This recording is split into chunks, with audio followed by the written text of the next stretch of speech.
1. The Broken Princess. The bombardment came without warning. Shells screamed across the night sky of Vescara, their fiery tails cutting through darkness before erupting in cascades of blue-white flame. Dr. Cade Ramsey didn't even flinch. After 5 years on this god-forsaken moon, explosive rain had become as predictable as sunrise. "Pass me the laser scalpel," he muttered, eyes never leaving the gaping chest wound of the soldier beneath his hands. The Catherine trooper's 3 hearts pulsed weakly, each beating out of sync with the others. "Sir, we need to evacuate. Direct hit on the eastern wing." The young medic's voice cracked as the clinic's foundations shuddered. Cade reached blindly for the instrument. "And I need to finish this anastomosis before this kid bleeds out. Scalpel, now." He made the final cut with surgical precision, despite the tremors rippling through the building. As he sealed the wound, the overhead lights flickered and died, replaced seconds later by the harsh glow of emergency power. Perfect timing. The soldier was stable, though unconscious. "Get him to recovery," Cade ordered, stripping off his gloves and reaching for a sterilizer. "Next." The medic hesitated. "There's a situation in Ward C. They're asking for you specifically." "They always are," Cade sighed, rolling his shoulders to release the tension that had built during the 4-hour procedure. "What's so special about this one?" "It's the princess." Cade froze. "Princess Talri? Here? Why wasn't I informed immediately?" "Imperial orders. 17 healers have already died trying to save her. They're saying it's some kind of poisoning that affects the cardiac system. Her delegation arrived under cover of the bombardment." Cade's reputation as a battlefield surgeon had spread across 3 star systems, but he'd never imagined it would reach the royal court of the Catherine Empire. The same empire whose civil war had turned Vescara into a hellscape of perpetual combat. The same princess whose succession dispute had sparked the conflict that killed thousands daily. Another blast rocked the clinic, closer this time. Ceiling panels crashed down in the corridor ahead. "Show me," Cade said, already moving. Ward C had been transformed. Royal guards in iridescent armor formed a perimeter around a hastily assembled medical pod. Inside, surrounded by a constellation of monitoring equipment, lay a slender figure whose blue-tinted skin seemed to pulse with internal light. A Catherine in elaborate medical robes blocked Cade's approach. "The human has no authorization to—" "Let him pass," came a weak voice from within the pod. "I've heard stories of this one." The Royal Guard captain, Voss, according to his insignia, stepped aside with obvious reluctance. 17 healers, human, 17 of our finest, dead within minutes of attempting treatment. Their hearts simply stopped. Cade approached cautiously. Princess Talri's eyes were half-lidded, her breathing shallow. The monitoring equipment displayed readings that made no sense, heart rates fluctuating wildly across all 3 chambers. Toxin levels spiking and receding in patterns he'd never encountered. "What happened to her?" Cade asked, scanning the readouts. "That is not your concern," snapped the Catherine healer, who had tried to block him.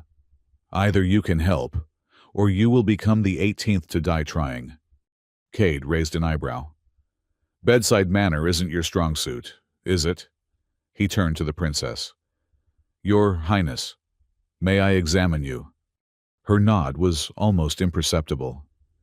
As Cade leaned closer, he saw the unmistakable signs of systemic poisoning, the faint tracery of darkened veins visible beneath her translucent skin, the unnatural glow emanating from her chest cavity. Just as he reached for his diagnostic scanner, the loudest explosion yet rocked the clinic. The lights went completely dark, plunging the ward into chaos. Emergency systems failed to engage. In the momentary blackness, instinct took over. Cade's hand shot out, pressing firmly against the princess's chest, directly over her primary heart.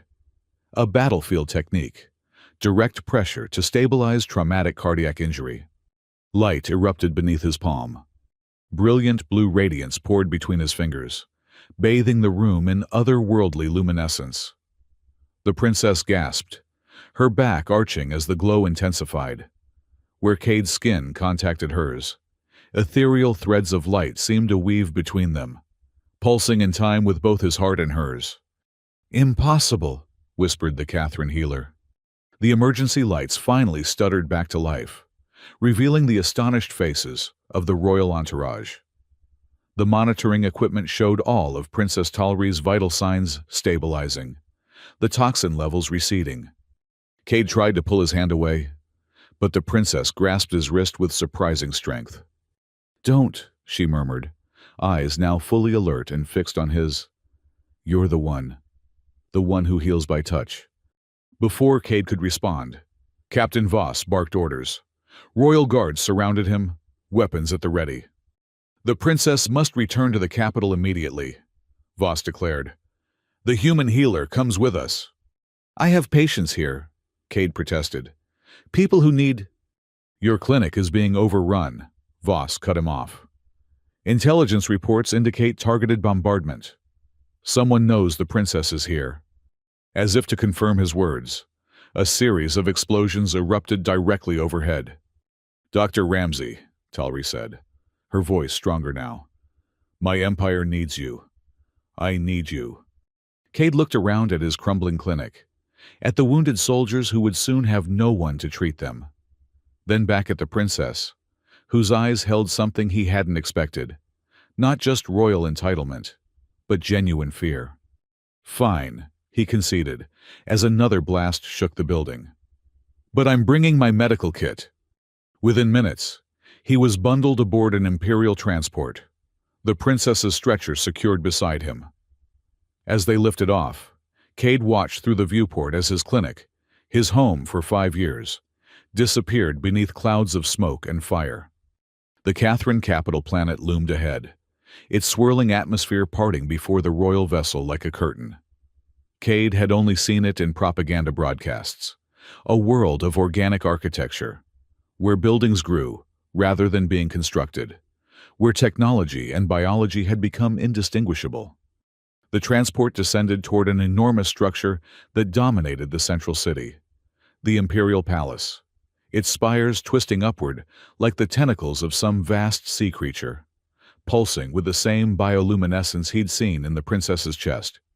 "Welcome to your new home, human," Captain Voss said, not unkindly. "For as long as Her Highness requires your touch."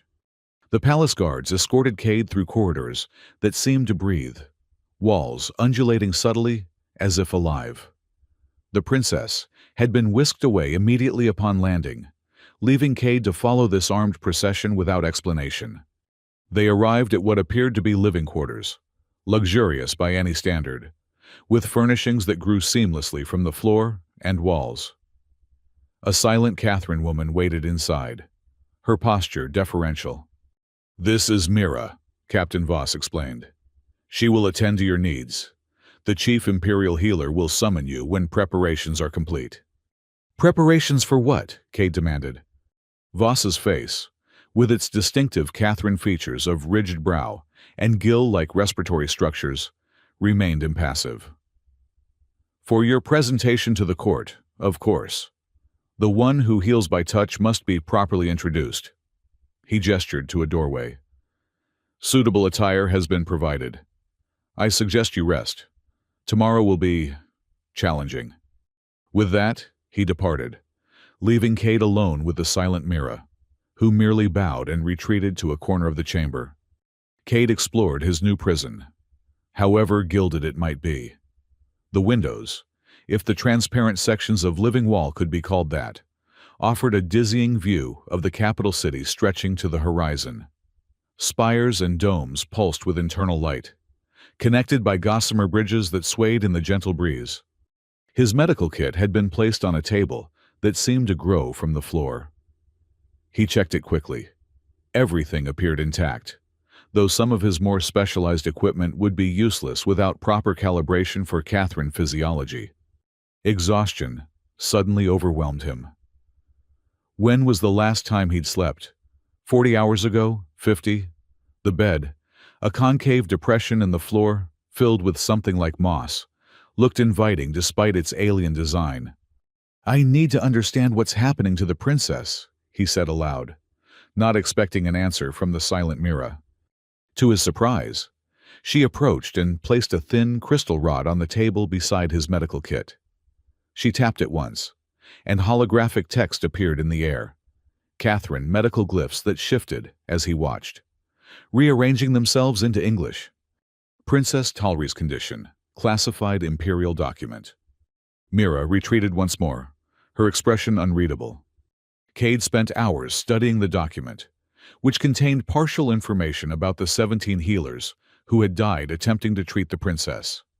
Each had experienced the same phenomenon: cardiac arrest within minutes of initiating treatment. The poison itself was only vaguely described, its composition classified beyond even this supposedly restricted document. By morning, or what passed for morning on this world of perpetual twilight, Cade was more confused than enlightened. One thing was clear: he should be dead.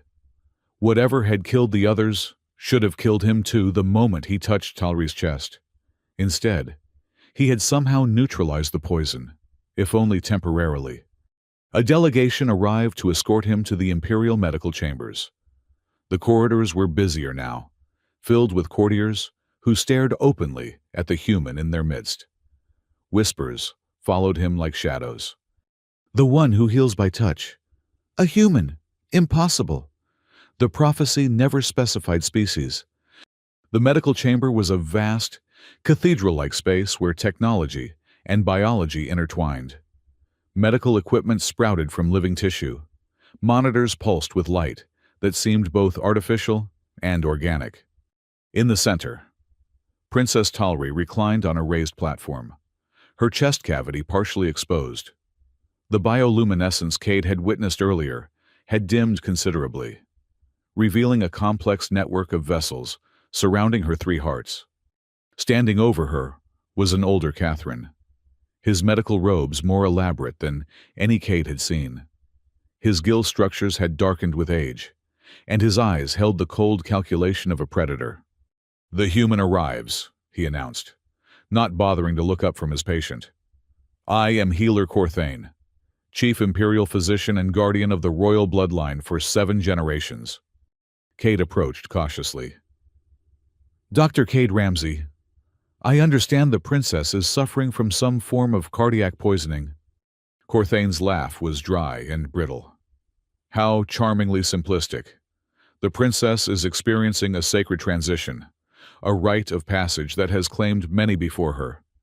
That you interfered with this process is unprecedented." "I saved her life," Cade countered. "Did you?" Corthane finally looked up, his eyes narrowing. "Or did you merely delay the inevitable while binding yourself to her fate? 17 healers, human, all dead. Yet you live, for now." The princess stirred.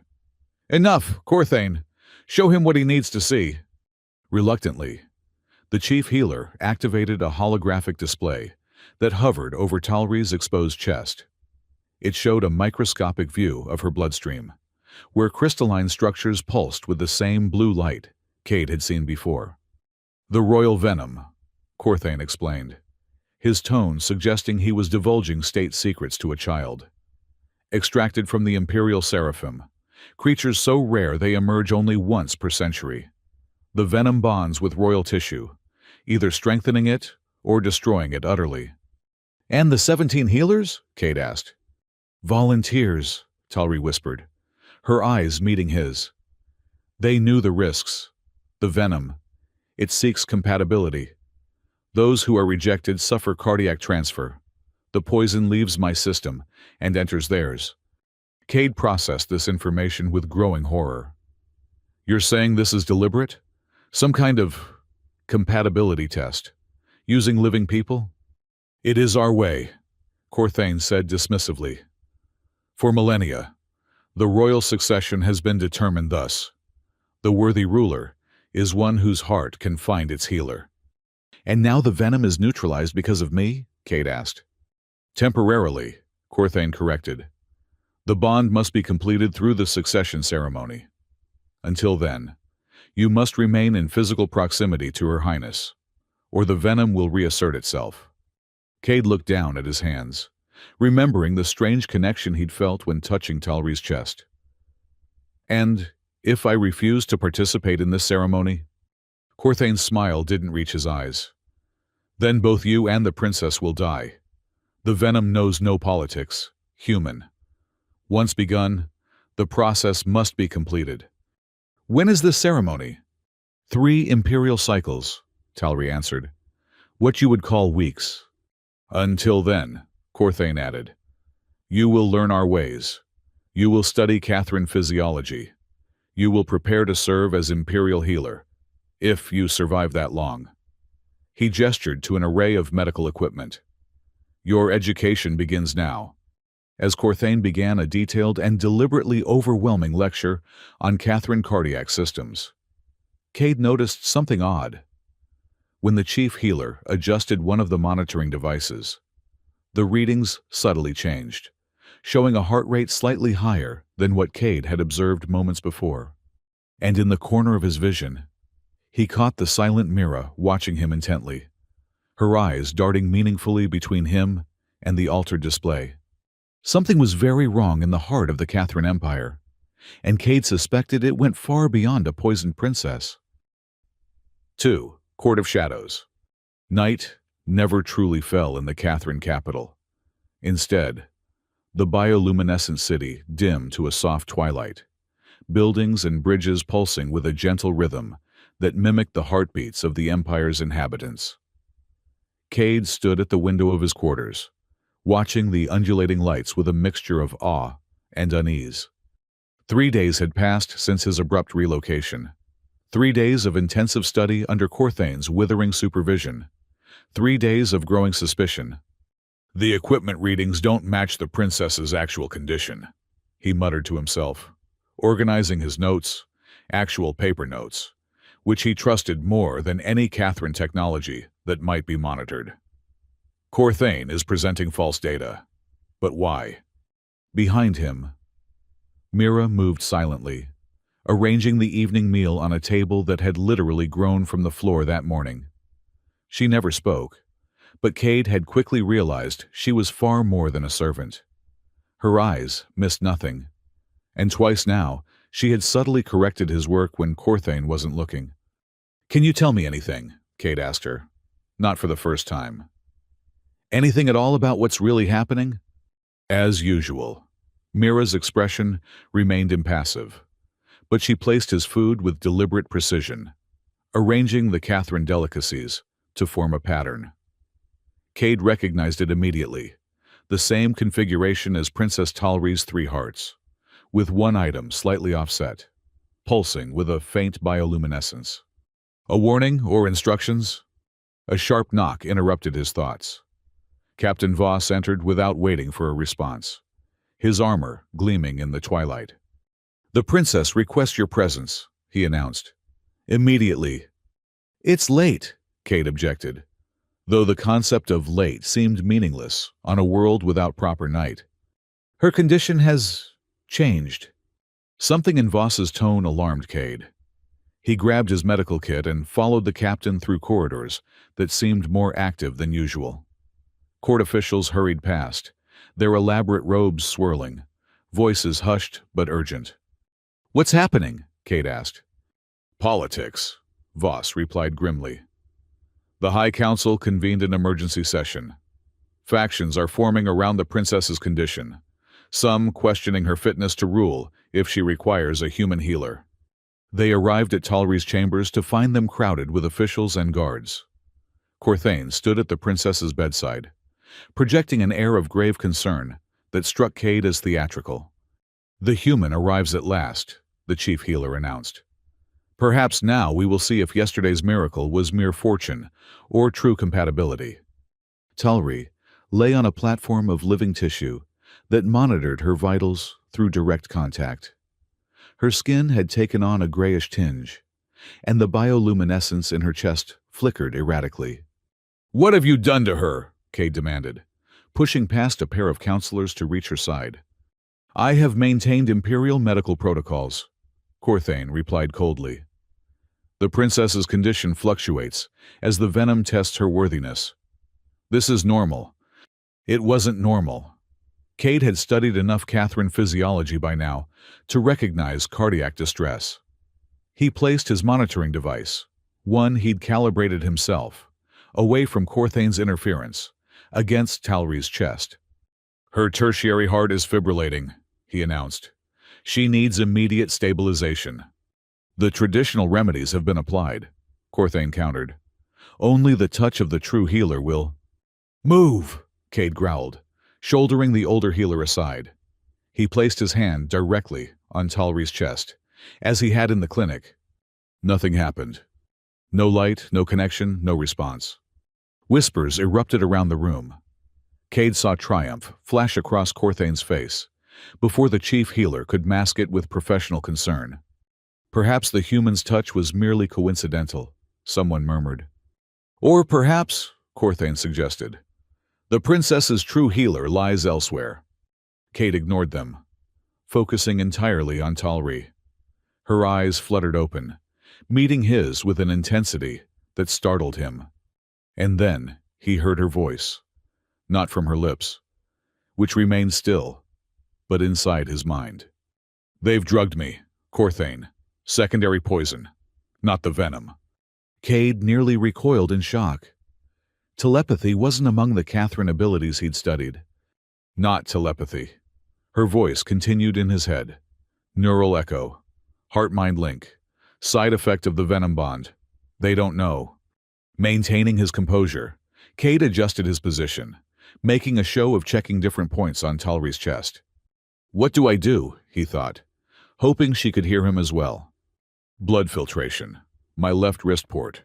Bypass Corthane's systems.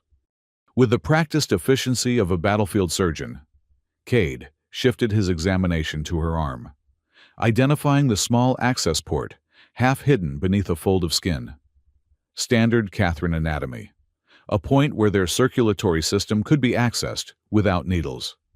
I need to check her peripheral circulation, he announced loudly, opening his medical kit.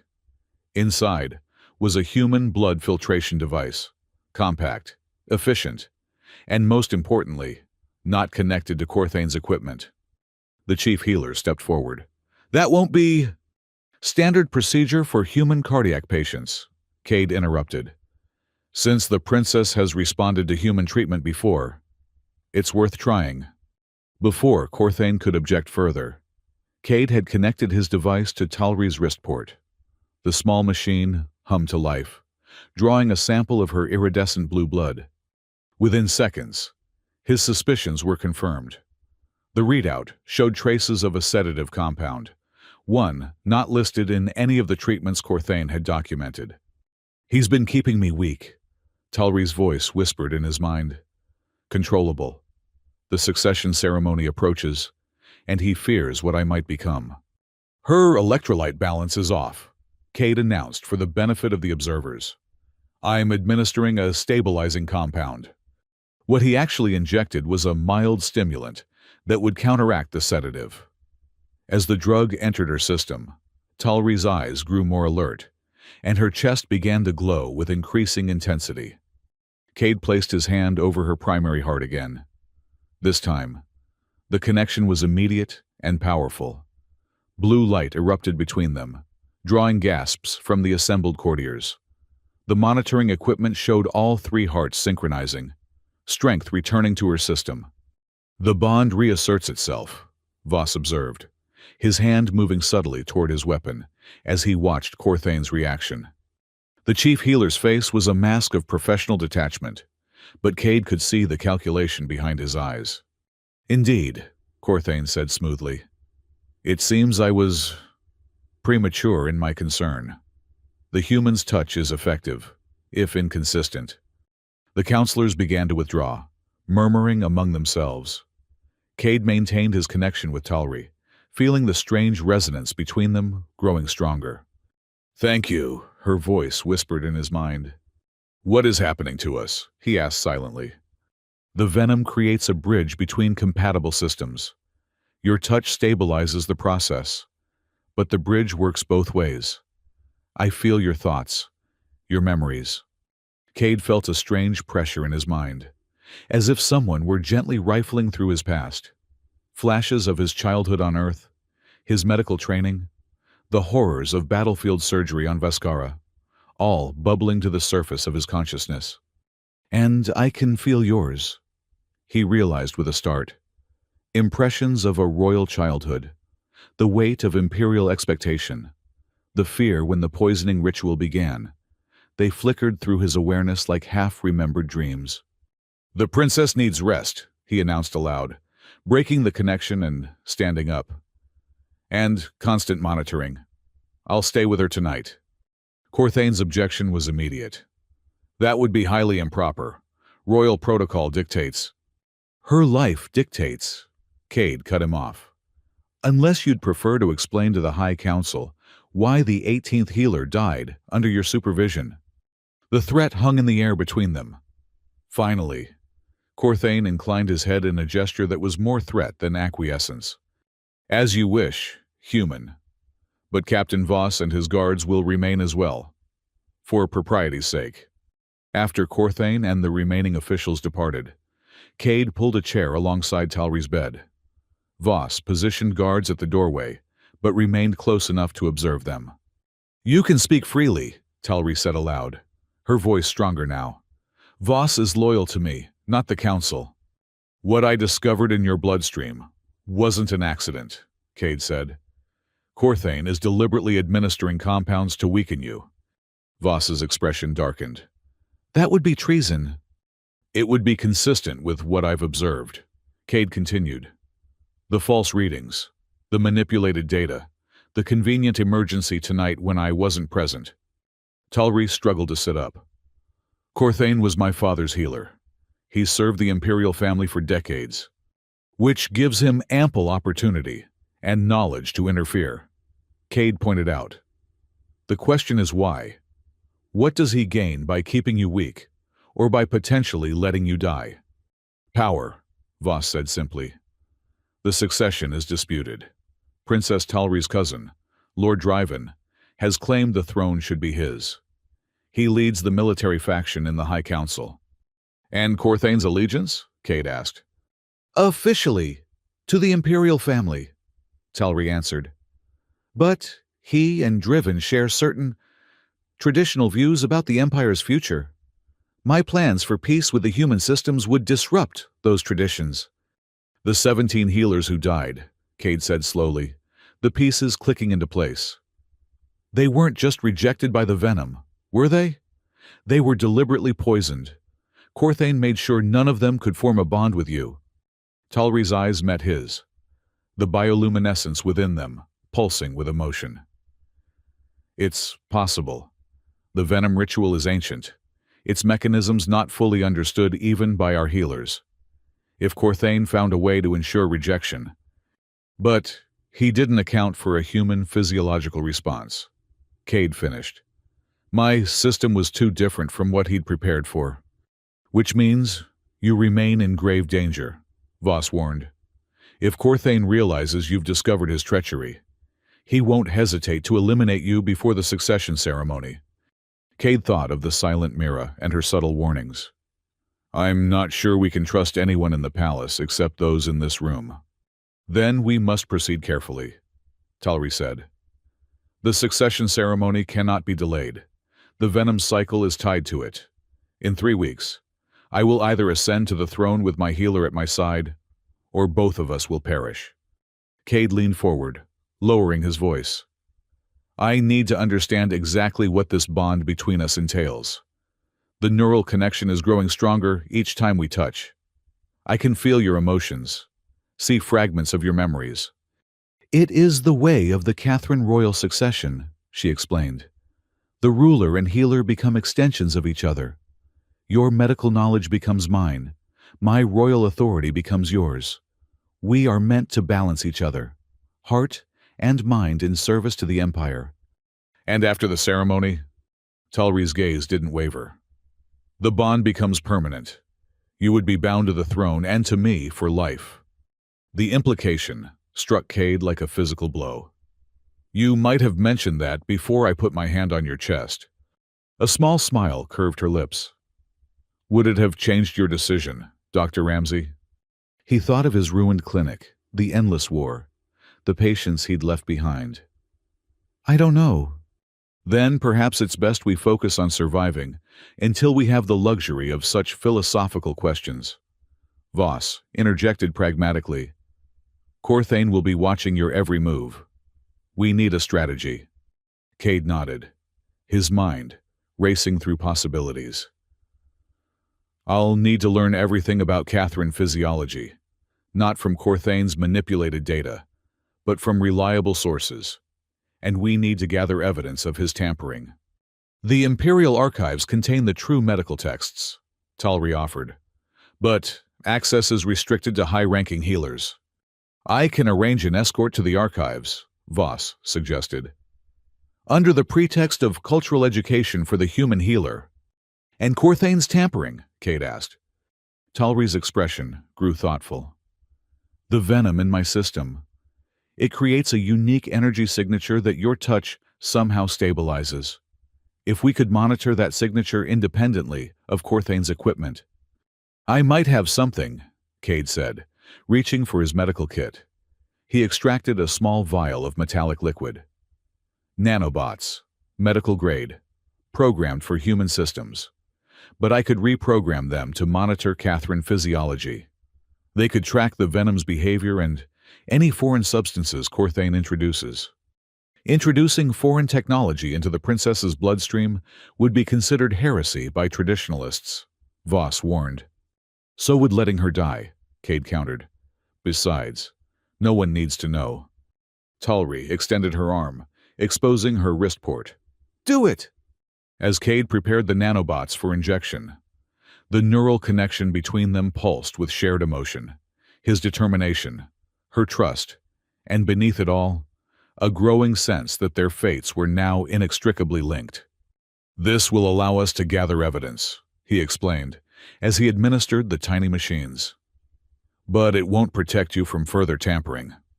That, Talri said with newfound strength in her voice, is where you come in, one who heals by touch.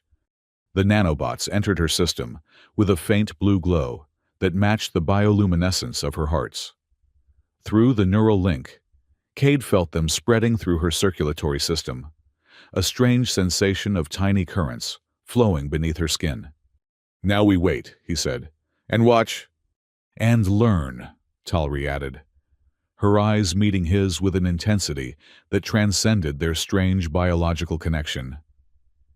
There are secrets in this palace older than the venom ritual itself, secrets that Corthane would kill to protect.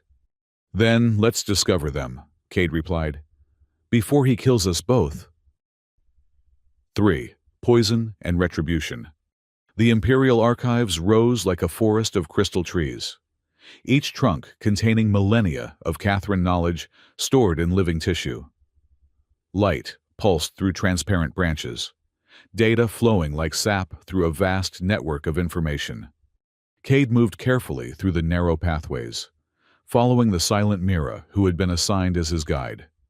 Captain Voss had arranged the visit under the pretext of educational necessity. But Cade's true purpose was far more specific. He needed the original texts on the royal venom ritual, unaltered by Corthane's influence. Medical section, he murmured, consulting the translator device he'd been given. The Catherine language was complex, with meanings that shifted based on bioluminescent pulses, accompanying the spoken words. Mira led him deeper into the archive forest, where the crystal trunks grew thicker and more ancient. She stopped before a massive structure that pulsed with deep blue light and made a series of quick gestures with her hands. She's signing, Cade realized. His translator couldn't process it, but the meaning seemed clear. Caution. Are we being watched? He asked quietly. Mira inclined her head slightly. Yes. Then pointed upward. Tiny monitoring organisms clung to the crystal branches, their compound eyes sweeping the area continuously. Show me the royal medical records, Cade said loudly, maintaining the pretense of academic research. I need to understand Catherine cardiac systems to properly serve as Her Highness's healer. Mira's hands moved in another pattern as she accessed the crystal trunk. Data flowed down a branch, coalescing into a readable form on a pad she handed him. But her fingers subtly indicated a different section of the archive, one she couldn't openly access. Cade nodded, almost imperceptibly. He studied the provided information, making a show of taking notes, while gradually drifting toward the section Mira had indicated. When the monitoring organisms turned away, he quickly pressed his hand against the crystal surface. The trunk recognized his touch, or more precisely, the trace elements of royal venom now circulating in his system from his contact with Talri. The surface yielded, allowing access to information that should have been restricted. Ancient texts flowed onto his pad, written in a form of Catherine's script so old that his translator struggled to decipher it. But certain passages stood out with crystal clarity. The 17th cycle of the royal venom requires perfect symmetry between healer and sovereign. Any attempt to introduce secondary compounds will corrupt the bond, resulting in the death of both parties. And later, the rejected healers must be honored in death, their sacrifice commemorated. The transfer of venom is a natural process, not to be accelerated or manipulated. Cade's suspicions hardened into certainty. Corthane hadn't simply allowed the 17 healers to die. He had actively ensured their rejection through secondary compounds. The same compounds he was now using to keep Talri weak and dependent. But why? What did the chief healer gain from manipulating the succession? A soft sound made him look up. Mira stood nearby, her posture alert. She made a quick cutting gesture across her throat, danger, and pointed toward the archive entrance. Cade quickly closed the restricted files and returned to his authorized research. Moments later, a group of Catherine officials entered, led by an imposing figure whose military bearing was unmistakable, even across species. "The human healer," the military Catherine announced, his voice resonating with authority. "Studying our ways? How quaint." Mira bowed deeply, backing away as the officials approached. "Lord Driven," Cade acknowledged, recognizing Talri's cousin and rival from her memories, shared through their neural link. "I'm honored to meet the princess's distinguished relative." Driven's gill structures darkened, the Catherine equivalent of a flush. "You speak boldly for an alien who stumbled into our most sacred tradition." "I'm just a doctor trying to help a patient," Cade replied evenly. "Are you?" Driven moved closer, his impressive height forcing Cade to look up.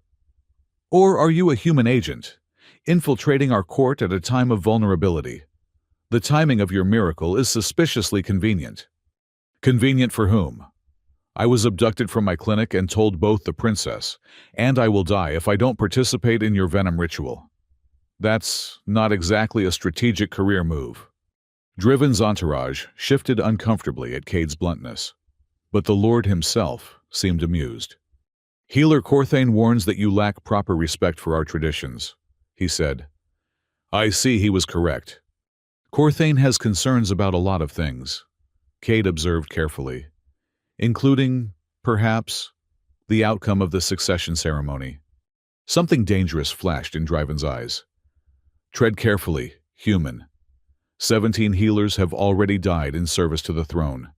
An 18th would hardly be noteworthy." "Except that I'm still alive," Cade pointed out. Despite the secondary compounds that ensured the others would fail, Driven's reaction was subtle but unmistakable. A momentary stillness, a tightening around the eyes. He knew. "You should focus on your duties, Dr. Ramsey," he said coldly. "The succession ceremony approaches. The princess's life, and yours, depends on your compatibility, not your investigative skills." With that, he turned and departed, his entourage following in his wake. Only when they had gone did Mira return, her expression as impassive as ever, but her eyes communicating clear warning. Cade downloaded as much information as he could access about the venom ritual and the chemical properties of secondary compounds mentioned in the ancient texts. As they left the archives, he noticed they were taking a different route back to the palace. "Where are we going?" he asked. Mira made no response but continued leading him through increasingly narrow passages between living buildings. Eventually, they arrived at a small doorway set into the base of a minor palace spire. Inside was a laboratory, ancient by Catherine standards, with equipment that appeared to blend ceremonial function with medical purpose. Mira quickly secured the door behind them and, to Cade's shock, spoke for the first time. "We have little time," she said, her voice hoarse from disuse. "This place is not monitored. It was used by the last independent royal healer, before Corthane consolidated power." "You can speak," Cade said, unable to hide his surprise. "When necessary." She moved to an equipment panel and activated it. "I served the previous sovereign. I observed the last succession ritual. What Corthane has done violates our most sacred traditions." "The 17 healers?" "Murdered," Mira confirmed. "Corthane administers a compound that ensures rejection. It forces the venom to transfer completely to the healer instead of forming the bond. Death is immediate and appears natural. But why take such a risk? Surely someone would eventually discover—" "The princess plans to end the civil war," Mira explained. "Her peace treaty would include opening Catherine medical knowledge to humans. Traditionalists like Driven and Corthane consider this blasphemy. And they're willing to kill their own princess to prevent it? They believe they are saving the empire from corruption. The venom ritual provides perfect cover. If no healer survives the bonding, the succession passes to the next royal blood, Lord Driven." Cade paced the small laboratory, processing this information. "Then why am I still alive? Why didn't Corthane's compound work on me?" "Human physiology," Mira said simply. "The compound is designed for Catherine biology. Your system processed it differently, perhaps even neutralized it. That is why the bond formed. But it's not stable," Cade noted. "Whenever I'm separated from Talri for too long, the symptoms return. Corthane's using that to maintain control." "The bond must be completed through the succession ceremony," Mira confirmed. "Until then, it remains vulnerable to interference." Cade thought of the nanobots now circulating in Talri's bloodstream, gathering data on the venom and any foreign substances. "I need to find the exact compound Corthane is using. If I can isolate it, create an antidote." "There is another way," Mira interrupted, moving to an ancient cabinet. She extracted a small vial containing iridescent liquid. "This is pure seraphim venom, from the previous succession ritual, untainted. It could strengthen the bond between you and the princess. Make it resistant to Corthane's interference." Cade stared at the vial. "That looks like concentrated death to me." "It is life and death together," Mira said. "The essence of our royal tradition. Without it, both you and the princess will die before the ceremony." A moral dilemma confronted Cade. His medical training rebelled against the idea of introducing an unknown substance into a patient's system, or his own. Yet the alternative seemed equally dire. "I need to consult with Talri," he decided. "This affects both of us." "There is no time," Mira insisted. "Corthane grows suspicious. Already he prepares a stronger compound to break your bond. I have observed his work." "Then give me the venom," Cade said, reaching a decision. "But not to administer directly. I need to analyze it, understand how it interacts with the nanobots already in Talri's system." Mira hesitated, then handed him the vial. "Use it wisely, human healer. Our future depends on it." Back in his quarters, Cade worked through the night, analyzing the pure venom sample with his portable equipment. The nanobots in Talri's bloodstream transmitted continuous data to his pad, confirming his worst fears. Corthane was indeed administering increasing doses of a compound designed to disrupt their bond. But the data revealed something else, something Cade hadn't anticipated. The nanobots weren't just monitoring the venom, they were interacting with it, strengthening the neural connection between him and Talri. Through this enhanced connection, he could sense her, even from a distance. Her thoughts whispered at the edges of his consciousness, her emotions bleeding into his own. And when he focused on the pure venom sample, the connection intensified. "Cade," her voice whispered in his mind. "I feel you working. What have you discovered?"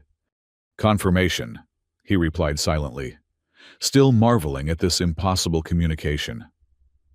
"Corthane is poisoning you, and has been poisoning every healer who tried to bond with you. I have a sample of pure venom that might help strengthen our bond against his interference." "Mira gave it to you," Talri realized. "She was my mother's handmaiden. I suspected she knew more than she revealed." "Can we trust her?" "More than anyone else in the palace, except perhaps Voss." Cade studied the data flowing from the nanobots. "The succession ceremony is still 2 weeks away. At the current rate of Corthane's interference, our bond won't last that long. Then we must accelerate our plans," Talri decided. "The High Council meets tomorrow. Corthane will present his report on my condition. It's the perfect opportunity." "For what?" "For justice," she replied, her mental voice hardening with royal authority. "Bring the pure venom to my chambers tonight. It's time we turned Corthane's poison against him." The plan took shape between them, flowing through the neural link with increasing clarity. By morning, Cade had reprogrammed the nanobots to interact with the pure venom, creating a system that could identify and neutralize Corthane's poisonous compounds. But there was a cost. To complete the programming, Cade had been forced to introduce some of the pure venom into his own bloodstream. The effect was immediate and disorienting. His awareness of Talri expanded exponentially, her thoughts and memories cascading through his consciousness like a flood. He saw her childhood in the living palace, felt the weight of imperial expectations, experienced her grief when her parents died in the early days of the Civil War, and deeper still, he glimpsed her vision for the future, a Catherine empire at peace with its human neighbors, medical knowledge flowing freely between species, an end to the bloody conflict that had claimed millions of lives. When he entered her chambers that evening, the connection between them was so strong that words seemed redundant. Captain Voss stood guard at the door, ensuring they wouldn't be disturbed. "You've taken the venom," Talri said, seeing the faint bioluminescence now visible beneath Cade's skin. "A calculated risk," he replied. "The nanobots needed to be calibrated to both our systems." She extended her hand, and when their fingers touched, the light between them pulsed with newfound intensity. "I can see everything now," she whispered. "Your life on Earth, your years in medical school, the battlefields of Vaskara." "And I can see your plan for tomorrow," Cade said. "It's dangerous. Less dangerous than doing nothing." She guided his hand to her chest, where the 3 hearts beat in perfect synchrony beneath his palm. "The nanobots are responding. The bond is stronger now. Strong enough to withstand Corthane's interference, at least temporarily," Cade confirmed. "But the real test will come at the council meeting." Talri's expression was resolute. "He's killed 17 healers. Cade betrayed his oath and his empire. Justice demands a response." "Retribution," Cade corrected, feeling her emotions merging with his own. "There's a difference." "Not in Catherine law," she countered. "The punishment must mirror the crime." The implications of that statement hung between them, neither needing to voice the obvious conclusion. In plotting against Corthane, they were potentially sentencing him to death. Cade's medical oath, to do no harm, warred with his sense of justice. The 17 dead healers deserved vengeance, and Talri's life remained in danger as long as Corthane continued his machinations. "There must be another way," he insisted. Talri's hand covered his where it rested on her chest. What would you suggest, human healer? Through their bond, Cade felt her genuine openness to alternatives. Despite her royal authority, despite Catherine traditions of retribution, she valued his perspective. Exposure rather than execution, he suggested. We use the nanobots to gather irrefutable evidence of his tampering, present it to the High Council, and let Catherine justice take its course. Corthane would rather die than face such humiliation, Talri said. And he would not go alone. His alliance with Driven runs deep. Then we prepare for that possibility, Cade acknowledged. But we don't actively seek his death. That's the difference between justice and revenge. Talri considered this, her thoughts flowing through their bond with transparent honesty. Finally, she nodded. We will try your way, Dr. Ramsey. But be prepared. Catherine politics is rarely as merciful as human medicine. The High Council chamber was a vast dome, where living architecture reached its most impressive expression. Massive rib-like structures arched overhead, pulsing with bioluminescence that reflected the emotions of those gathered beneath. Council members sat in concentric circles, with Princess Talri and her entourage at the center. Cade stood at her side, acutely aware of the stares directed his way. The human healer, the anomaly, the outsider who had somehow inserted himself into the most sacred of Catherine traditions. Corthane took his position opposite them, flanked by medical aides. Next to him stood Lord Driven, his military bearing emphasizing the alliance between them. Esteemed Council, Corthane began, his voice amplified by the chamber's acoustics. I present my report on the princess's condition as we approach the succession ceremony. While the human's touch has provided temporary stabilization, concerns remain about the long-term viability of this unprecedented bond. The chief healer activated a holographic display showing Talri's vital signs, data that Cade immediately recognized as manipulated. The venom patterns show increasing instability, Corthane continued. Without traditional intervention, I cannot guarantee Her Highness's survival through the ceremony. What intervention do you propose? Healer Corthane asked an elderly counselor. A purification protocol, Corthane replied smoothly. Developed from our ancient texts, it would cleanse Her Highness's system of foreign influences and prepare her for a proper Catherine bonding. He means to purge you from my system entirely, Talri's voice whispered in Cade's mind, and kill me in the process. Cade stepped forward. If I may address the council? A murmur of surprise rippled through the chamber. Humans did not typically speak in High Council proceedings. The one who heals by touch wishes to speak, Talri announced formally. As my chosen healer, he has this right. Reluctant nods from the counselors gave Cade permission to continue. Healer Corthane's data is incorrect, he stated bluntly. The princess's condition is stable and improving. Our bond grows stronger daily. And we should take the word of a human over our chief imperial healer? Lord Driven interjected. A human with no knowledge of our traditions or biology? Not my word, Cade countered. Evidence. He activated his own holographic display, showing the data gathered by the nanobots. These are the princess's true vital signs, monitored continuously and independently of palace systems. Corthane's gill structures darkened with anger. You dare introduce unauthorized monitoring into the royal bloodstream? This is heresy. Is it heresy to seek truth? Cade challenged. Or is heresy found in deliberately poisoning royal healers to manipulate the succession? The chamber erupted in shocked exclamations. Talri raised her hand, and immediate silence fell.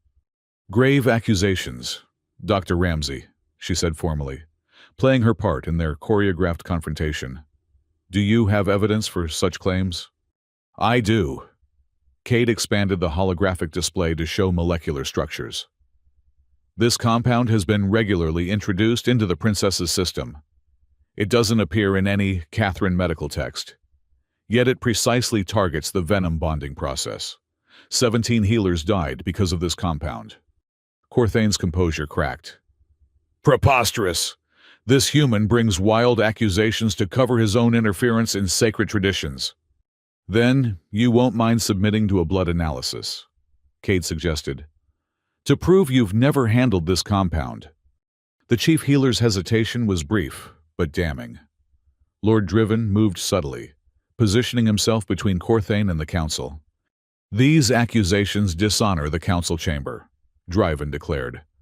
The human clearly seeks to strengthen his position through slander. Not slander, came a new voice. Captain Voss stepped forward, holding a data crystal. Testimony. From the 17 families whose healers died attempting to bond with the princess. Each death followed the same pattern. Each body showed traces of this same compound. The council chamber's bioluminescence darkened to deep crimson as emotion swept through the gathered officials. This is treason, an elder counselor pronounced, if proven true. Test my blood, Cade offered. Test the princess. Test healer Corthane. The molecular signatures will confirm everything. For a moment, the outcome hung in balance. Then Corthane made his move, a desperate lunge toward Talri, a concealed injector in his hand. If I fall, so does the old order, he cried. Cade intercepted him, knocking the injector away, but not before Corthane managed to activate a hidden signal device. Alarms blared throughout the palace. Imperial breach, Driven shouted, drawing his ceremonial weapon. The human attacks the chief healer! Guards! Chaos erupted as armed Catherine guards poured into the chamber. But they hesitated, uncertain whose orders to follow, Princess Talri's or Lord Driven's. In the confusion, Corthane retrieved his injector and plunged it into his own arm. For the true empire, he gasped, his eyes fixed on Cade with burning hatred. You have changed nothing, human. The ceremony approaches. The venom will claim you both. His body convulsed, bioluminescence flaring and then dimming as the poison took effect. By the time order was restored to the council chamber, Chief Healer Corthane was dead by his own hand. But the crisis was far from over. As Cade rushed to Talri's side, he saw with horror that her chest luminescence was fading rapidly. What's happening? He demanded, placing his hand over her heart's. Through their bond, he felt her fading consciousness. Corthane's final act, the signal, activated something in the palace systems, the venom, accelerating.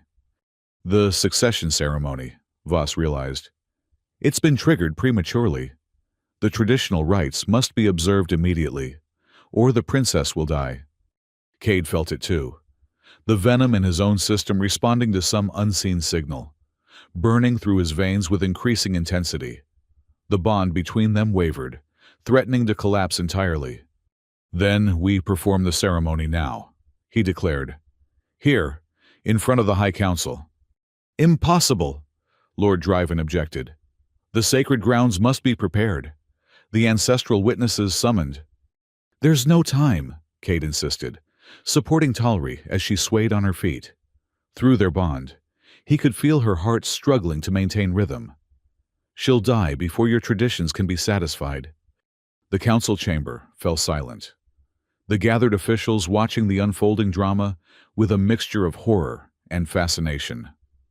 The succession ritual had never been performed outside the sacred grounds, never witnessed by the full council.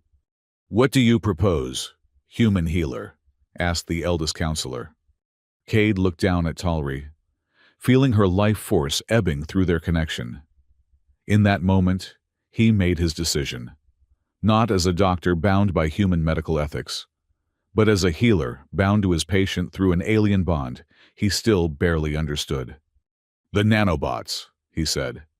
They've been monitoring the venom, interacting with it. If I reprogram them to accelerate the bonding process, you risk both your lives, Voss warned. The venom bond was never meant to be rushed. We're already dying, Cade pointed out. At least this gives us a chance. Through their fading connection, he felt Talri's agreement, and beneath it, something deeper, trust, not just in his medical skills, but in him. With trembling hands, He accessed his pad, sending new instructions to the nanobots flowing through both their bloodstreams. The tiny machines would now actively facilitate the venom transfer, instead of merely monitoring it. The effect was immediate and overwhelming. Brilliant blue light erupted where their bodies touched, spreading outward in wave after wave of bioluminescence. Cade felt as though he were dissolving, his consciousness expanding beyond the boundaries of his physical form. Talri's memories became his own. His knowledge flowed into her. The neural link that had allowed them to share thoughts deepened into something far more profound, a true melding of minds and bodies. The council chamber faded from his awareness as the bonding process consumed his senses. In this altered state, he perceived Corthane's final trap with crystal clarity. The chief healer hadn't simply accelerated the venom process. He had poisoned it, introducing a fatal flaw that would ensure it collapsed at the critical moment. But the nanobots offered a solution. Guided by Cade's medical knowledge and Talri's innate understanding of her own physiology, they began restructuring the venom bonds, creating new pathways for the connection to stabilize. When Cade's awareness finally returned to the council chamber, he found himself still standing, one hand pressed to Talri's chest, surrounded by astonished Catherine officials. The bioluminescence that had engulfed them had receded to a gentle glow, pulsing between their bodies. "It is done," Talri announced, her voice stronger than before. "The bond is complete. I claim my throne by right of succession, with my healer at my side." Lord Driven's face contorted with fury. "This abomination violates every sacred tradition. The council cannot—" "The council has witnessed a miracle," the eldest counselor interrupted. "The venom has accepted the bond. Who are we to question its judgment?" Driven's hand moved to his weapon. "I question it. I challenge it. By right of blood, I demand trial by combat for the throne." A collective gasp rose from the assembly. Trial by combat, an ancient Catherine tradition rarely invoked in modern times. "The challenge is accepted," Talri replied before Cade could object. "What are you doing?" he demanded through their bond. "Ending this," she answered, "one way or another." Driven's smile was predatory.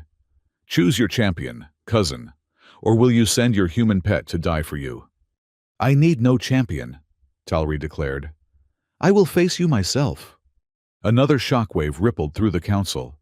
A ruling sovereign facing trial by combat, personally, was unprecedented.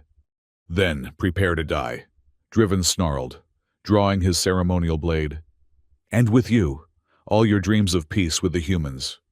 As weapons were brought forth, and a combat circle cleared in the center of the chamber, Cade felt Talri's determination flowing through their bond, along with something else. A plan. "The nanobots," her thoughts whispered to him. "They respond to both of us now. Can you control them from a distance?" "Theoretically," he acknowledged. "But what good will that do against a blade?" "Wait and see, my healer," she replied, a hint of royal confidence coloring her mental voice. "Justice comes in many forms." As Talri stepped into the combat circle, facing her cousin with calm resolve, Cade realized that the game of poison and retribution had entered its final phase. Whatever happened next would determine not just their fates, but the future of two species caught in a war neither truly wanted. And through it all, pulsed the venom bond between them, stronger than Corthane's poison, deeper than either had anticipated, a connection that had begun with a desperate touch in a bombardment-ravaged clinic, and now stood on the precipice of changing an empire forever. 4. Empire in Eclipse. The combat circle gleamed with bioluminescent markers, ancient symbols etched into the living floor of the council chamber. Lord Driven towered over Princess Talri, his military bearing evident in every controlled movement as he tested the weight of his ceremonial blade. Talri stood opposite him, seemingly fragile in her formal robes, her own weapon held with the precise form of one trained in imperial combat arts, but lacking battlefield experience. The High Council watched in tense silence from the surrounding tiers. Cade stood at the edge of the circle, the rules of combat preventing his interference. But through their bond, he remained connected to Talri, their shared consciousness, giving him unprecedented insight into Catherine ritual combat. The first blood drawn determines dominance.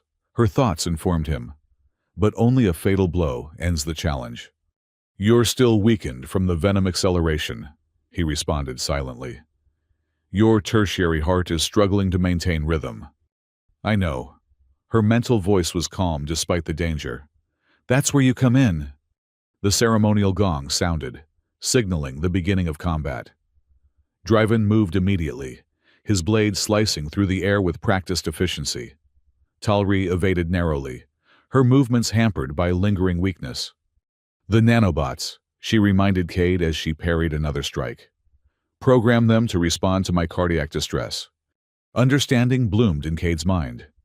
Using his pad, he sent new instructions to the nanobots circulating in both their bloodstreams.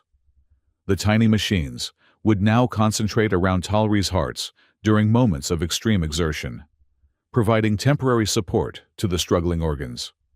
The effect was subtle but immediate. Talri's movements became more fluid, her reactions quicker.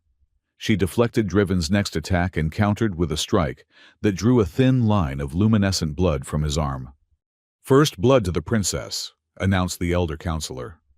Driven's expression darkened with rage. "A scratch proves nothing." He renewed his assault with increased ferocity, driving Talri backward across the circle. His superior strength was evident, each blow forcing her to give ground. "He's herding you toward the edge," Cade warned through their bond. "If you step outside the circle, you forfeit." "I know." Despite the pressure, Talri's mental voice remained focused. "The nanobots are responding well.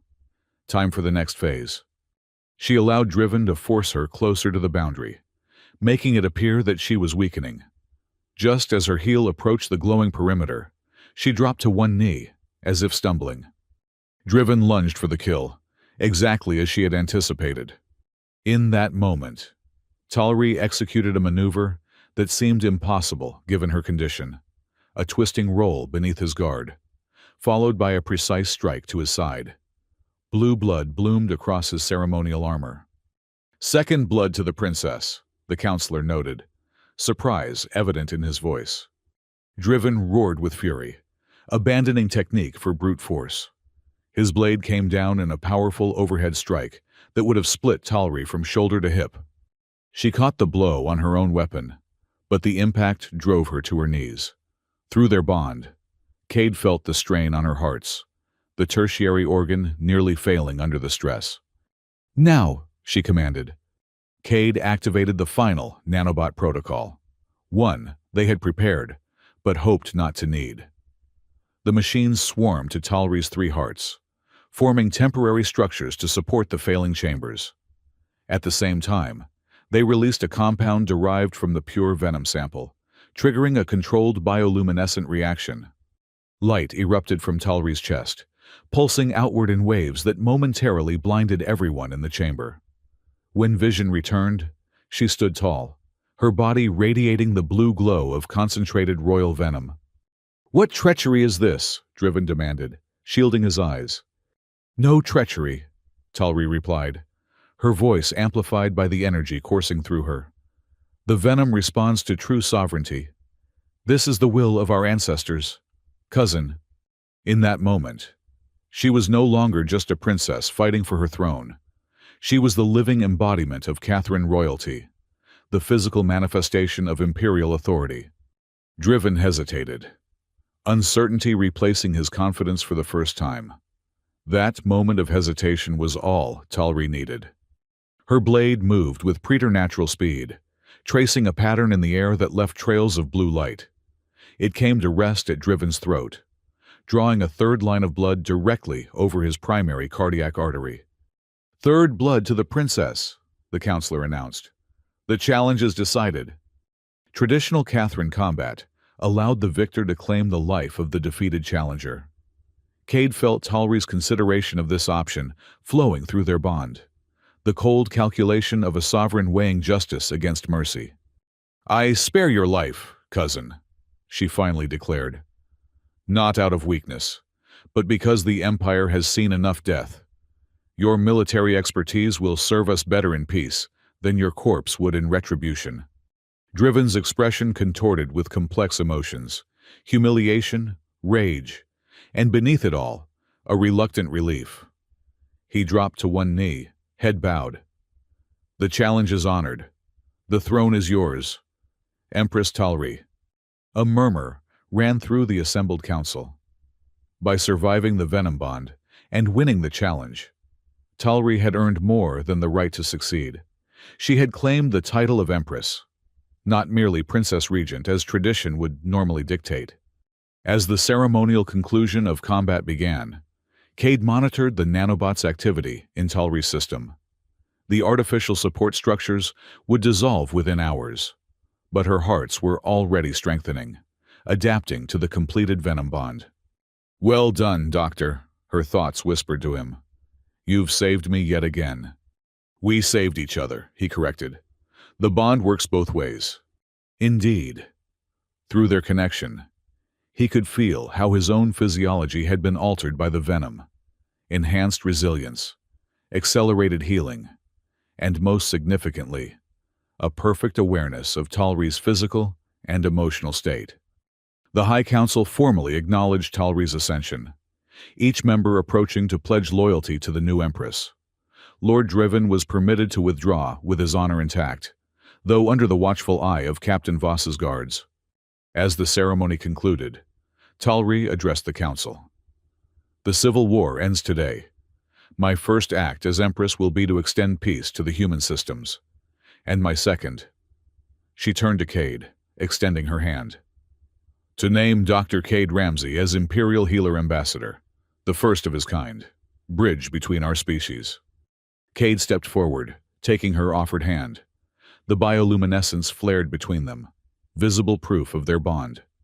"The one who heals by touch," murmured the counselors with newfound respect. "The man who touched the Empress's heart," Talri corrected, a smile playing at the corners of her mouth. In the days that followed, the palace transformed from a center of intrigue to a hub of diplomatic activity. Human delegations arrived, cautiously optimistic about the prospect of peace after years of bloody conflict. Catherine military commanders, long loyal to Driven, gradually accepted Talri's authority as her popular support grew. Cade found himself in the unprecedented position of serving as both personal healer to an alien empress and ambassador to his own species. The role was demanding, often frustrating, but never dull. The Venom Bond continued to evolve between them, allowing instantaneous communication regardless of distance. Through it, Cade experienced Catherine culture with an intimacy no human had ever known.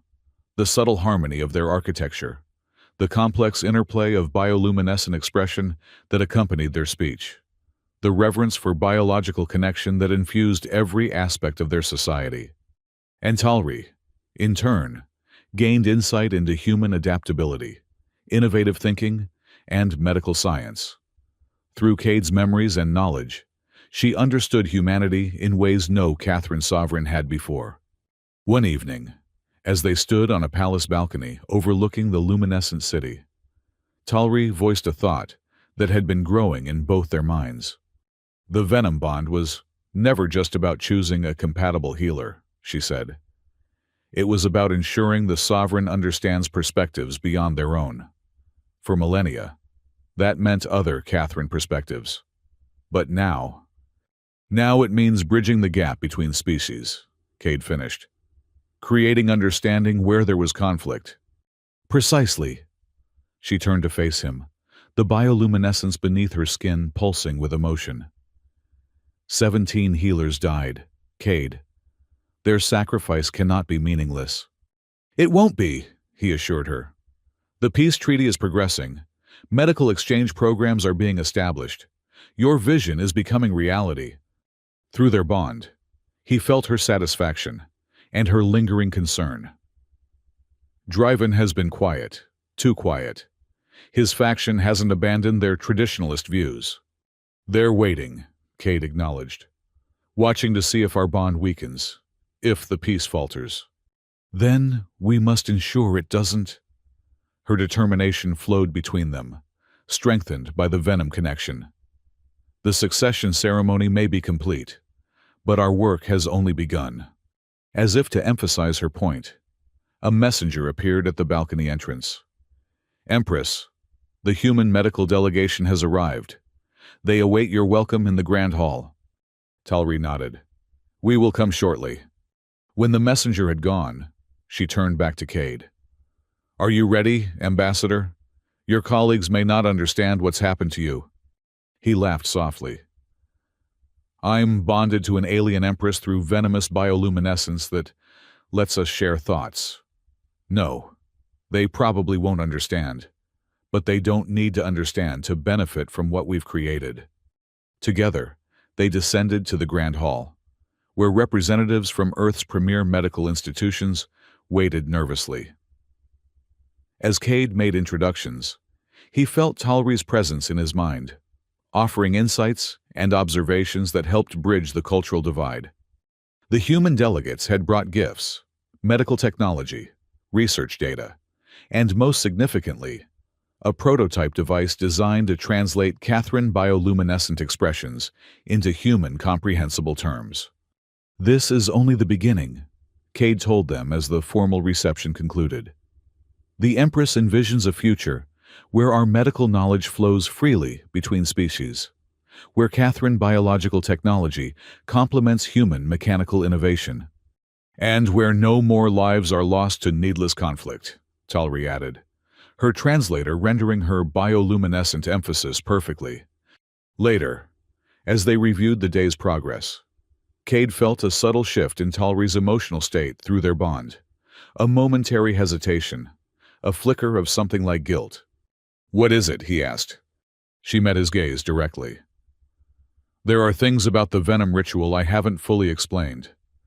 Things that even Corthane didn't know. I'm listening. The 17 healers who died? She paused, choosing her words carefully.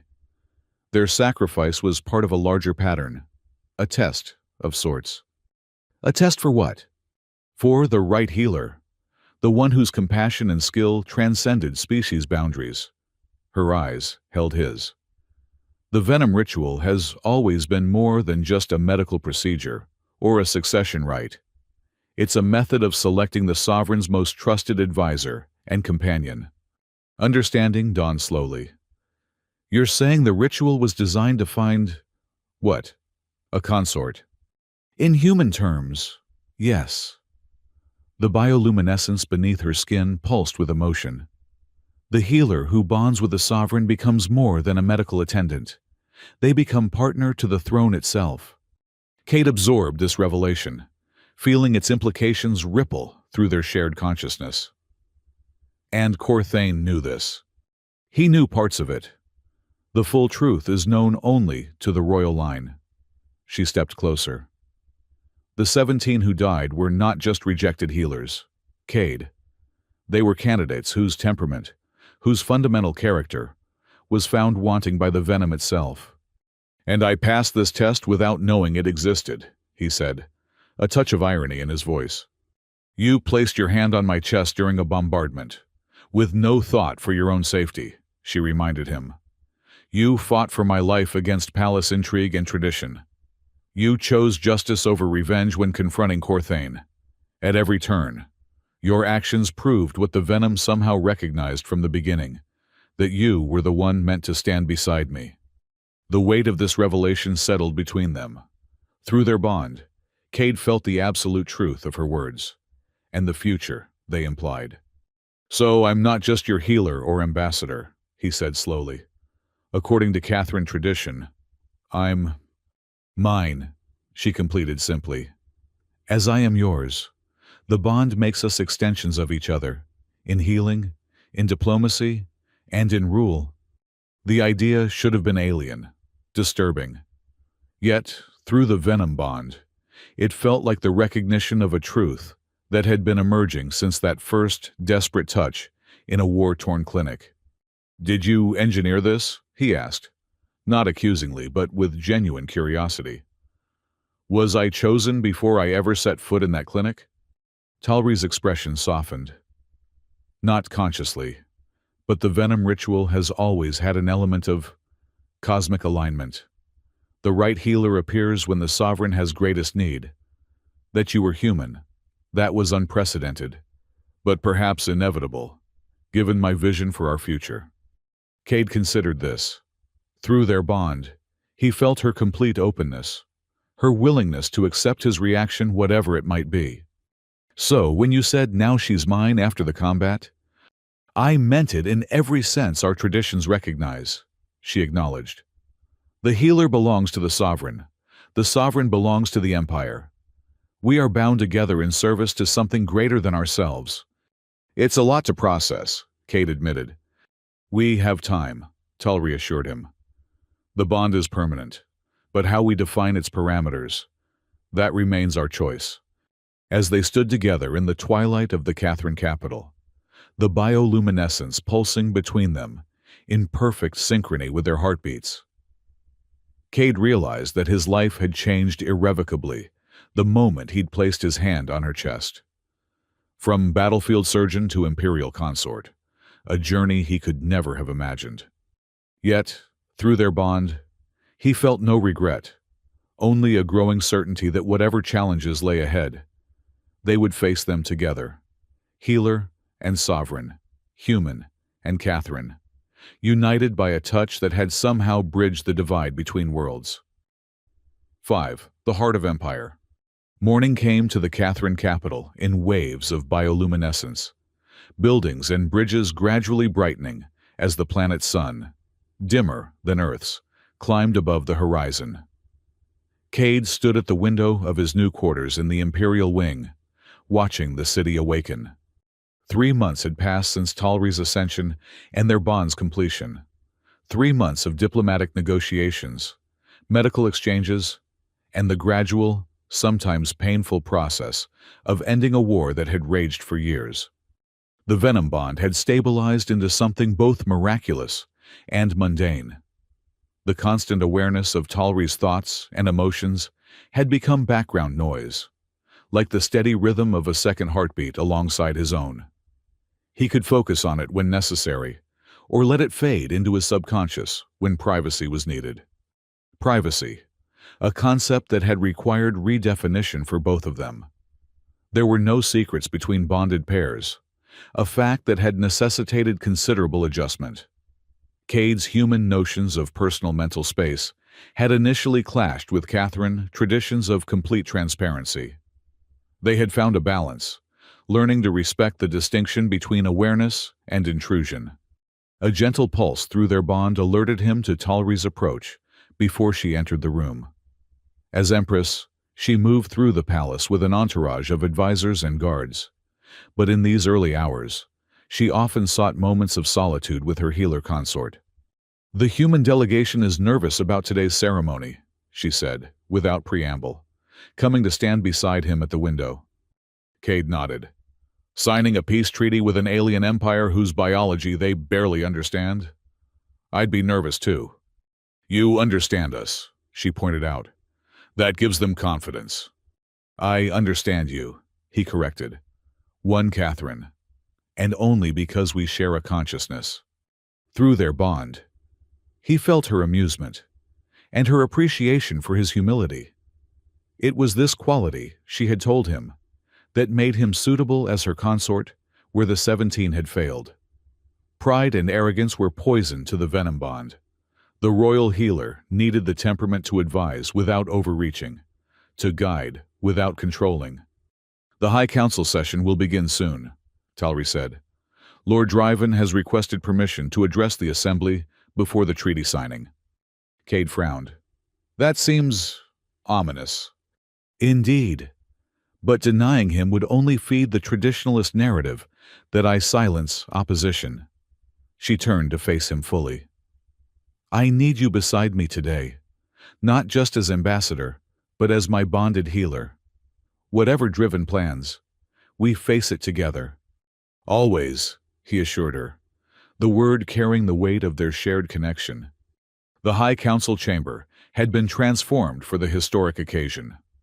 The combat circle where Talri had defeated Driven now served as the central signing area, surrounded by tiered seating for Catherine counselors and human diplomats. Bioluminescent displays illustrated the treaty terms in both languages, the text flowing like living water across transparent surfaces. Cade took his place beside Talri's throne, his official position as Imperial Healer Ambassador now formalized with ceremonial robes that mimicked Catherine design while maintaining human elements. Captain Voss stood at attention nearby, his loyalty to the Empress unquestioned after her victory. The human delegation entered, led by Admiral Chen, Earth's senior diplomat for extraterrestrial affairs. Though they had worked together for weeks on the treaty terms, Cade still found it strange to interact with his own species as a representative of the Catherine throne. Through the Venom bond, he sensed Talri's awareness of his divided loyalties, and her complete acceptance of them as necessary to their shared purpose. Lord Driven arrived last, his military bearing unchanged, but his demeanor more subdued since his defeat. He approached the central circle and bowed with formal precision. Empress, honored counselors, human guests, he began, his voice carrying the distinctive harmonic overtones of high Catherine nobility. Before we commit our empire to this historic agreement, I request the right to perform the ritual of ancestral consultation. A murmur ran through the Catherine sections of the chamber. Cade felt Talri's immediate concern through their bond. The ritual would delay the signing, her thoughts informed him. It invokes ancient precedents that could undermine the treaty's legitimacy. Can you refuse? He asked silently. Not without appearing to fear ancestral judgment. It's a clever trap. Aloud, Talri addressed her cousin with imperial composure. The right is granted, Lord Driven. Let the ancestors speak through you. Driven moved to the center of the circle, where he removed a small crystal vial from his ceremonial robes. The liquid inside pulsed with the now familiar blue luminescence of seraphim venom. What is he doing? Cade questioned through their bond. The venom is restricted to royal use. This is different, Talri explained, her mental voice tense. A diluted form used in certain rituals, but its presence here is provocative. Driven raised the vial high. I invoke the voices of those who ruled before, that they may guide us in this moment of transformation. He consumed the liquid in a single swallow. Almost immediately, his body began to glow with subdued bioluminescence, his eyes taking on the characteristic brilliance of venom activation. When he spoke again, his voice carried strange harmonics, as if multiple voices spoke through him. The ancestors question the path of their descendant. Empress Talri brings change without precedent. She binds herself not to a Catherine healer, but to an alien being. She opens sacred knowledge to outside eyes. She reshapes an empire without consulting those who built it. The human delegation shifted uncomfortably, not fully understanding the ritual, but recognizing its confrontational nature. Admiral Chen glanced at Cade, seeking guidance. Cade maintained his composure, drawing on Talri's certainty through their bond. This was Catherine politics at its most arcane, tradition weaponized against progress. The ancestors ask, Driven continued, his body pulsing with increasing luminosity. By what right does the Empress reshape what was built through millennia of Catherine blood? By what authority does she bind our future to human destiny? The challenge hung in the air, its implications clear to every Catherine present. Driven had found a way to question Talri's legitimacy without direct treason. Talri rose from her throne, her own bioluminescence flaring in response. I will answer the ancestors, she declared. As she stepped into the circle opposite Driven, Cade felt a surge through their bond, a pulling sensation, as if the venom connection between them was being stretched to its limit. He's using a venom variant to disrupt our bond. Talri's thoughts came urgently. Join me in the circle. Now. Cade moved without hesitation, stepping into the ceremonial space beside her. The moment he entered, the bond between them stabilized, their shared bioluminescence creating a counterpoint to Driven's ancestral display. "I reshaped the Empire by right of the Venom Bond," Talri announced. Her voice, carrying the same harmonic resonance as Driven's, but with greater authority. "The ancestors chose this human as my healer when 17 Catherine candidates failed. The venom itself, our most sacred connection to those who ruled before, forged this unprecedented bond." She took Cade's hand, and their combined luminescence intensified. "I bind our future to humanity, not out of weakness, but out of wisdom." The ancestors knew that isolation breeds stagnation. Why else would they allow a human to complete the bond that no Catherine could sustain? Through their connection, Cade felt her drawing on his medical knowledge, his understanding of human physiology and culture. When she spoke again, her words carried the weight of both their perspectives.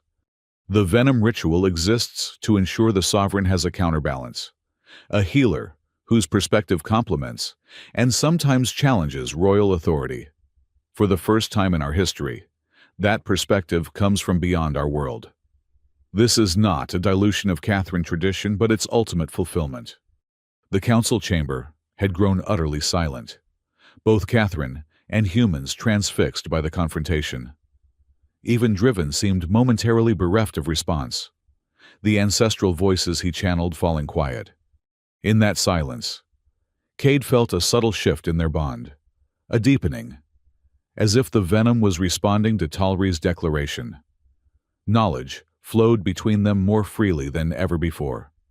Catherine histories and traditions merging with human medical insights and diplomatic protocols. "The ancestors hear your claim," Driven finally responded, though his voice had lost some of its resonant authority. "But they ask for proof. Show that this human bond strengthens rather than weakens our sacred traditions." Talri smiled, a gesture that carried complex bioluminescent undertones, visible only to Catherine eyes. "The proof stands before you, cousin. While you speak for ancestors through artificial means, I embody their wisdom through the very bond you question." She released Cade's hand and approached Driven directly. "The ritual you perform grants temporary connection to ancestral memory, but the venom bond I share with my healer makes that connection permanent and living." With deliberate ceremony, she placed her hand on Driven's chest, directly over his primary heart.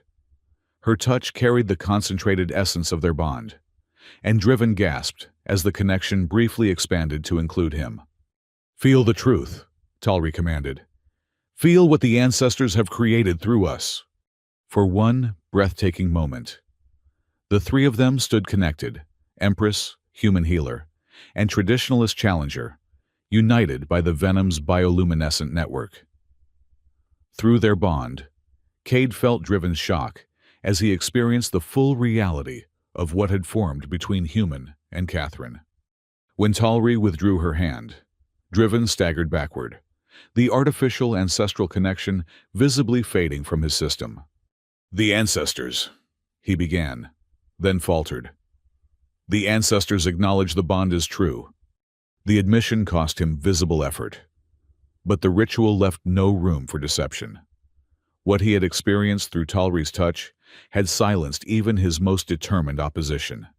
"Then let us proceed with the future they have helped us create," Talri declared, turning to the human delegation. "Admiral Chen, the treaty awaits our signatures." The signing ceremony resumed, the brief but intense confrontation adding weight to the historic moment. As human and Catherine representatives formalized the peace that would end years of conflict, Cade felt a profound sense of completion flowing through their bond. "He won't challenge you again," Cade observed silently. "No," Talri agreed. "What he experienced through our connection was more effective than any military defeat. He felt the rightness of our bond, and the inevitability of the path we've chosen." Later, as celebrations spread throughout the capital city, Cade and Talri retreated to the quiet of the Imperial Gardens, a living ecosystem where plants responded to emotional states with subtle changes in luminescence and form. "You never told me the venom bond could be shared that way," Cade noted as they walked among flowers that brightened at their approach. "I didn't know it could," Talri admitted. "The ancient texts speak of such possibilities, but they were considered metaphorical rather than literal. Our bond continues to surprise even me." "That seems to be its nature," Cade said. "Continuously evolving, adapting to challenges. Like the best diplomatic relationships," she observed with a smile, "or the most effective medical treatments." They stopped beside a pool where luminescent creatures, similar to Earth's fish, swam in complex patterns, responding to the bioluminescence emanating from both of them. "The human delegation leaves tomorrow," Talri said. "They'll return to Earth with news of our treaty, and of your unique position here." "They still don't fully understand it," Cade acknowledged. "How could they? I'm not sure I fully understand it myself, even experiencing it firsthand." Through their bond, he felt her contemplation, the weight of an empire's future balanced against the unprecedented nature of their connection. "What matters is that it works," she said finally. "The venom chose correctly. 17 healers failed because they couldn't bridge the gap between tradition and progress. You succeeded because you never saw them as opposites. I succeeded because I was trying to save a patient during a bombardment," Cade corrected Riley. "Everything else was improvisation." Her laughter flowed through their bond before it reached her lips. "Perhaps that's the final lesson of our journey. The most important changes often begin with the simplest actions: a healer's touch, a moment of compassion, a choice to see beyond differences." As twilight descended on the Catherine capital, the city's bioluminescence intensified in response. Buildings and bridges pulsed with living light, reflecting the harmony that was gradually replacing years of conflict. In the Imperial Gardens, Empress Talri and her human healer consort stood side by side, their unique bond a living symbol of what was possible when ancient traditions embraced new possibilities. The venom that flowed through their veins, once a tool of succession and sometimes death, had become the foundation for a new kind of connection between worlds. 17 healers failed," Talri mused, echoing the phrase that had become almost mythological in Catherine's society. "And then came the one who succeeded by simply touching my chest. And now you're mine," Cade completed, the words carrying layers of meaning through their bond: professional commitment, diplomatic responsibility, personal connection, and something deeper that transcended all categories. "As you are mine," she replied, the bioluminescence between them pulsing in perfect synchrony.